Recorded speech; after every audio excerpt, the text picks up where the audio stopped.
Bud, pergi ke lubang sasar. Pastikan semuanya. Sekarang. Tapi Gam, Aturan lama. Jangan sampai banyak nyawa jadi tumbal. Sekarang pergi. Aku yang jaga Mak Endah dan Jaka. Sampai mereka sadar. Cepat. Ini waktunya. Sebelum malam semakin larut. Aku yakin. Itu sosok Wewe Gombel. Dia bisa berubah wujud lebih besar dari yang barusan. Jangan gegabah, Bud. Sekuat apapun kamu, itu tanah yang sudah jadi wilayah Saribula Lembut sekarang. Mereka mungkin sudah menunggu kamu. di situ Budi nggak punya pilihan lain selain nurutin kata-katanya Gama. Tangan kirinya masuk ke pinggang, dia benerin posisi pisau, siap-siap kalau mau diambil gampang. Habis itu dia jalan keluar rumah, ninggalin Gama di situ sama Mak Endah dan Mang Jaka yang lagi pingsan. Dia jalan ke arah motornya si Gama. Habis itu motor dinyalain, vroom, langsung vroom OTW-nya. Balik lagi ke dalam rumah itu, rumahnya Mak Endah, si Gama jongkok. Sambil ngelus-ngelus kepalanya si kucing hitam. Dia ngebisikin pesan nih bro, buat si kucing ini. Jaga Budi. Jangan sampai dia mati sia-sia di kampung Wetan Tilas Jajah dan Lewong Sasar. Habis itu Gama mulai membaca amalan dalam hati. Meong hidung, habis dilus-ilus gitu, habis diomongin, dia ngangkat kepalanya. Habis itu dia jalan terpincang-pincang lewatin tubuhnya Mak Endah sama Mang Jaka yang tergeletak. Dari situ Gama paham. Meong hidung itu atau si kucing hitam ini bukan cuma peliharaan. Dia ngerti kapan harus diam, kapan harus ikut, dan sekarang dia udah milih. Kita balik lagi ke Budi warga malam, yang dimana dia lagi jadi Rossi tuh bro. Malam itu Budi pacu kencang banget motornya. Yang ada di kepalanya Budi sekarang cuma satu, yaitu balik ke tanah kelahiran dia. Setelah semua yang dia dengar dari Mang Karni siang tadi. Setelah ngeliat sosok yang ngerasuki tubuhnya Mak Endah. Rasa penasarannya Budi makin gede nih. Tinggal satu. Dia mesti ngelihat pakai mata kepala dia sendiri. Terus tuh si Budi ngebut motornya ke arah barat, ke kampung Wetan Tilas Jajah. Dan singkat cerita, sampailah Budi di jembatan itu lagi. Dan di jembatan itu, dia ngelihat burung-burung hitam dari arah leweng itu terbang lagi. Berputar-putar tuh di atas leweng, di atas hutan sasar itu. Kayak nyambut sesuatu atau seseorang. Budi mutusin buat parkirin motornya di situ. Pikir dia, aman lah di sini. Dia matiin mesin, turun, dia mulai jalan pelan-pelan tuh. Dari jalannya sih kelihatannya berat. Tapi dia yakin. Masuk ke kampung Wetan, semua pintu rumah warga udah ketutup rapet. Sepi itu kampung, sunyi. Cuma kedengeran suara angin doang. Tapi Budi gak peduli lah mau tuh warga pada ngumpet atau apa. Dia terus jalan. Menuju ke ujung kampung.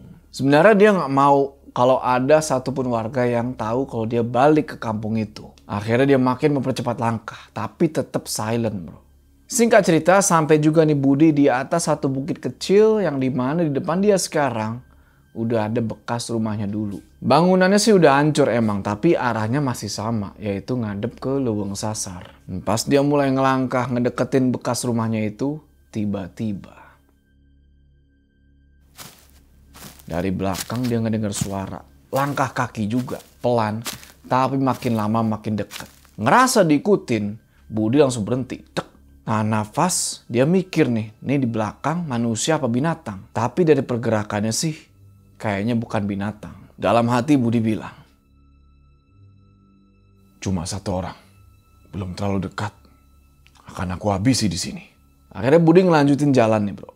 Jalan-jalan tapi tetap dia fokus sama yang di belakang nih. Sampai Budi nyelinap di antara dua pohon. Terus dia jongkok dan dia ngintip lewat rumput-rumput ilalang-ilalang tinggi. Dan di situ dia bisa ngelihat ada kaki orang. Jalan makin dekat. Budi perhatiin terus tuh kan. Karena tadi mungkin si orang ini kehilangan jejak bro.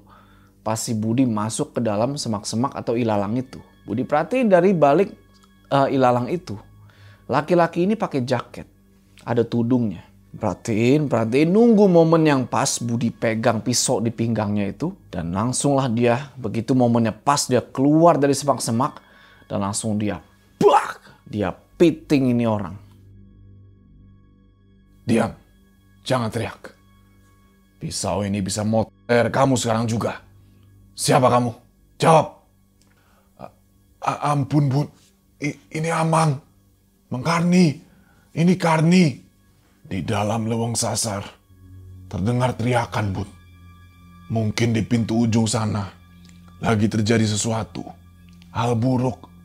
Amang minta, tolong jangan masuk ke sana, Bun. Tolong dengar ucapan Amang. Si Budi cuma diem, ngangguk.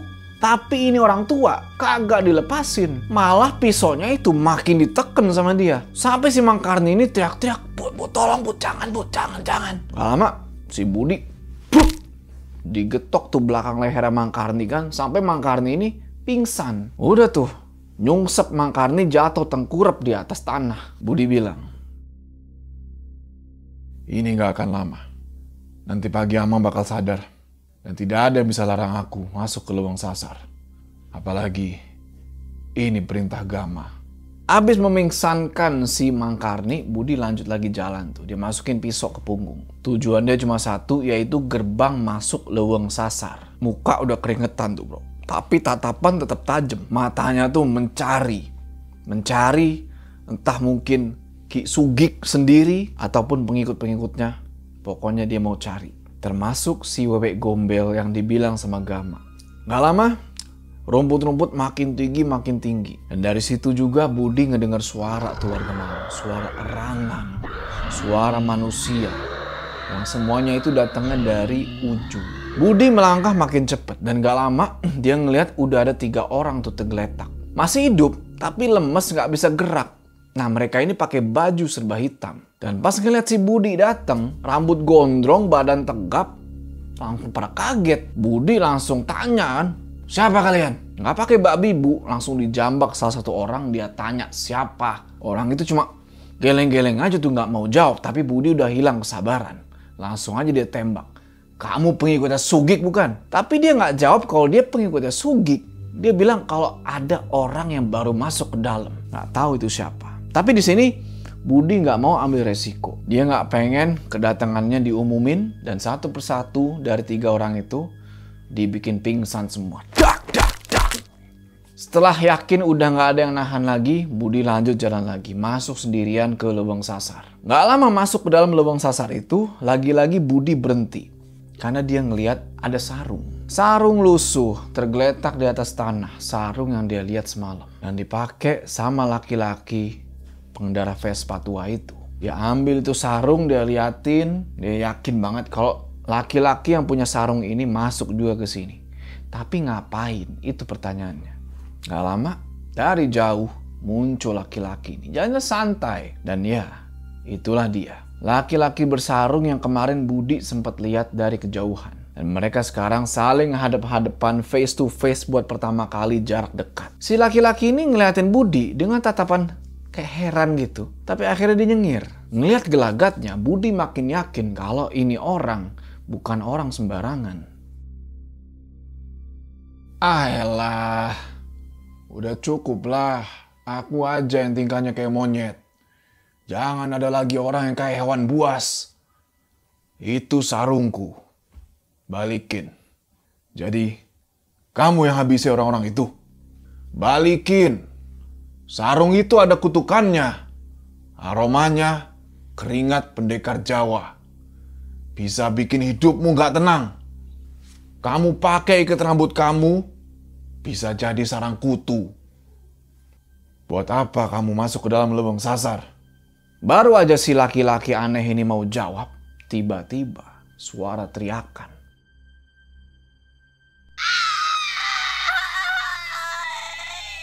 Suara teriakan melengking dari dalam hutan. Kenceng, panjang, yang pasti itu suara perempuan. Dan sekarang, 2 orang yang saling gak kenal udah ketemu. Mungkin mereka akan menggabungkan kekuatan atau justru malah berantem. Budi akhirnya nginjek lagi tanah yang dulu dia tinggalin. Tapi yang nunggu dia di sana bukan cuma pohon, kabut, atau kenangan. Ada dendam, ada darah, dan ada sesuatu yang dari dulu gak pernah tidur. Si laki-laki bersarung itu, siapa sebenarnya? Kenapa dia bisa masuk ke satu tempat yang bahkan warga di situ aja nggak mau masuk? Dan Gama, sekuat apa dia bisa tahan kalau ternyata yang dia hadapi ini bukan lagi bagian dari dunia manusia. Yang kita lihat barusan mungkin baru gerbangnya aja. Tapi di balik gerbang itu ada tuan, ada pesta, dan ada tumbal yang belum lengkap. Pertanyaannya sekarang adalah apakah Rara masih bisa pulang atau justru ada yang lain yang menunggu untuk ikut dibawa selain Rara. Sampai ketemu di part selanjutnya. Jangan lupa cek pintu rumah kalian karena siapa tahu udah ada yang nunggu. Oke, sebelum kita berpisah, jangan lupa kalian like video ini, dan bagi yang belum subscribe, ayo subscribe channel ini supaya kalian gak ketinggalan part selanjutnya dari cerita ini. Gua Joe. Sampai ketemu di part selanjutnya.